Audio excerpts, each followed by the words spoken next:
Welcome to mega 9. Srisailam project ఎడమ కాలువ సొరంగంలో 8 రోజులుగా జరుగుతున్న భారీ రెస్క్యూ ఆపరేషన్ విషాదాంతంగా ముగియబోతుంది. 8 రోజుల క్రితం ఈ సొరంగంలో పైకప్పు కూలడంతో అందులో చిక్కుకుపోయిన 8 మంది కార్మికుల్ని రక్షించేందుకు ప్రభుత్వాలు, అధికారులు చేయని ప్రయత్నం లేదు. అయినా అన్ని ప్రయత్నాలు నిష్ఫలమయ్యాయి. దీంతో సొరంగంలో నుంచి కార్మికుల మృతదేహాల్ని అతి కష్టం మీద బయటికి తెచ్చేందుకు ప్రయత్నిస్తున్నారు. ఈ నేపథ్యంలో అసలు ఈ ప్రమాదం ఎలా జరిగింది, 8 రోజులుగా ఏం జరిగిందో ఒకసారి చూద్దాం. అది ఫిబ్రవరి 22, 2025 ఉదయం 9 గంటలు. ఎస్ఎల్బీసీ సొరంగం తవ్వకం కోసం ఇంజనీర్లు, కార్మికులు లోపలికి వెళ్లారు. కాసేపటికి అలజడి ప్రారంభమైంది. టనల్లో మొదలైన నీటి ఊట క్రమేపీ పెరుగుతూ పోయింది. కాసేపటికే సొరంగం పైకప్పు కుప్పకూలింది. సొరంగం పైకప్పు కూలటానికి ముందే 42 మంది కార్మికులు పరుగులు తీస్తూ బయటకొచ్చి ప్రాణాలను రక్షించుకున్నారు. అయితే సొరంగం తవ్వకం పనుల కోసం వాడుతున్న టనల్ బోరింగ్ మెషిన్ టీబీఎంకు ముందు వైపున్న 8 మంది మాత్రం చిక్కుకుపోయారు. దీంతో టెన్షన్ మొదలైంది. ఎస్ఎల్బీసీ సొరంగంలో ప్రమాదం జరిగిన సమయంలో మొత్తం 50 మంది పనిచేస్తున్నారు. ఇందులో ఉత్తరప్రదేశ్ కు చెందిన మనోజ్ కుమార్, శ్రీనివాస్, జార్ఖండ్ కు చెందిన సందీప్ సాహు, జగ్తాజస్, సంతోష్ సాహు, అనుజ్ సాహు, పంజాబ్ కు చెందిన గురుప్రీత్ సింగ్, జమ్మూ కాశ్మీర్ కు చెందిన సన్నీ సింగ్ ఉన్నారు. వీరంతా టనల్లోని 14వ కిలోమీటర్ల వద్ద చిక్కుకుపోయారు.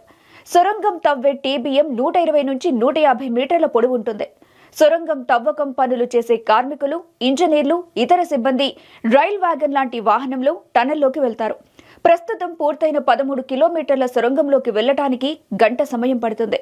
ప్రమాదం జరిగిన సమయంలో టీబీఎం వెనుక ఉన్న వారంతా సురక్షితంగా బయటపడ్డారు. వాటర్ సీపేజ్ పెరిగి కాంక్రీట్ సెగ్మెంట్స్ కూలిపోయాయి.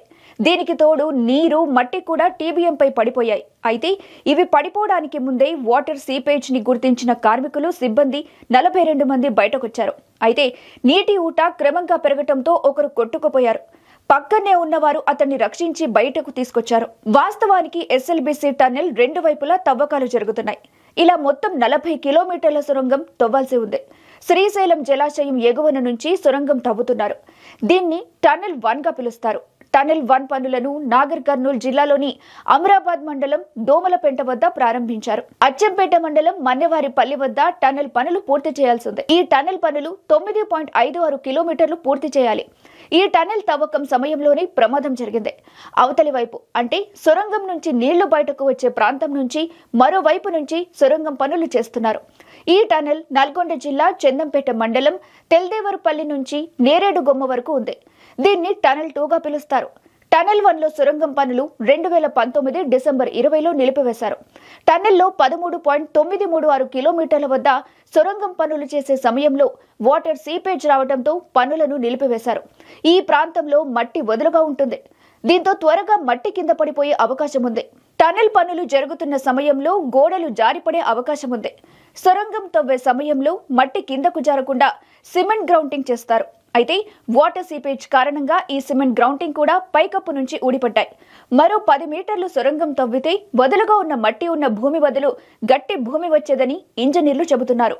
టనెల్లో చిక్కుకున్న వారిని కాపాడేందుకు కేంద్ర, రాష్ట్ర ప్రభుత్వాలకు చెందిన సంస్థలు రంగంలోకి దిగాయి. వీరికి తోడు ప్రైవేట్ సంస్థలకు చెందిన ప్రతినిధులు కూడా పాల్గొంటున్నారు. 130 మంది ఎన్డీఆర్ఎఫ్, 24 మంది హైడ్రా, 24 మంది ఆర్మీ, 24 మంది సింగరేణి రెస్క్యూ టీం, 120 మంది ఎస్డీఆర్ఎఫ్ సిబ్బంది రెస్క్యూ ఆపరేషన్స్ లో పాల్గొన్నారు. ఉత్తరాఖండ్ నుంచి డ్రాట్ మైనింగ్ బృందం సహాయక చర్యల్లో పాల్గొన్నారు. వీటికి తోడు మేఘా, నవయుగ, ఎల్ఎన్టీ, ఐఐటి మద్రాస్ నిపుణులు ఇలా సుమారు 300 మంది 3 షిఫ్టులుగా టనెల్లో రెస్క్యూ ఆపరేషన్స్ నిర్వహిస్తున్నారు. ఇండియన్ మెరైన్ కమాండో ఫోర్స్ కూడా రంగంలోకి దిగింది. చివరికి రైల్వే శాఖ కూడా తమ బృందాల్ని పంపింది. సాంకేతిక పరిజ్ఞానాన్ని కూడా వాడింది. చివరికి ఇవేవి 8 రోజులుగా జరిగిన రెస్క్యూ ఆపరేషన్ ను విజయవంతం చేయలేకపోయాయి. సొరంగం ప్రమాదంలో చిక్కుకుపోయిన 8 మంది మృతి చెందినట్టు మంత్రి జూపల్లి కృష్ణారావు ప్రకటించారు. ఆదివారం రాత్రి వరకు 4 ఆచూకీ దొరుకుతుందని ప్రకటించారు. మిగిలిన వారి ఆచూకీకి మరింత సమయం పడుతుందని తెలిపారు. టనెల్ బోర్ మిషన్ కట్ చేసి ఆపరేషన్ చేస్తున్నారని చెప్పారు.